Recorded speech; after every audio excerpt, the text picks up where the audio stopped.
Pois eu creo que os momentos persoais, pois foi iso, pois eu nacín nunha aldea con moi pouquiñas casas, eu non podía ir xogar, por exemplo, todos os días á praza cos meus amigos como eles facían, non? Entón sí que fui unha persoa pois dende sempre moi solitaria, moi introspectiva, e despois eu creo que máis adiante o que verdadeiramente me marcou pois foi a morte de meu avó, que morreu de Alzheimer, entón, pois, descubrir todas as etapas vitais, por así dicilo, do Alzheimer e descubrir que é unha enfermidade verdadeiramente degenerativa e terminal, pois creo que foi algo que verdadeiramente me marcou, porque as persoas con Alzheimer desconéctanse, por así dicir, da realidade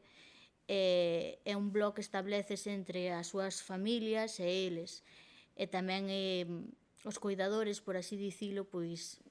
sofren pola persoa que está mal e tamén teñen que renunciar moitas veces a cousas para levar a cabo eses cuidados. E creo que a muller, por exemplo, é unha das grandes afectadas nese sentido, porque moitas veces recae sobre ela todo o peso do cuidado.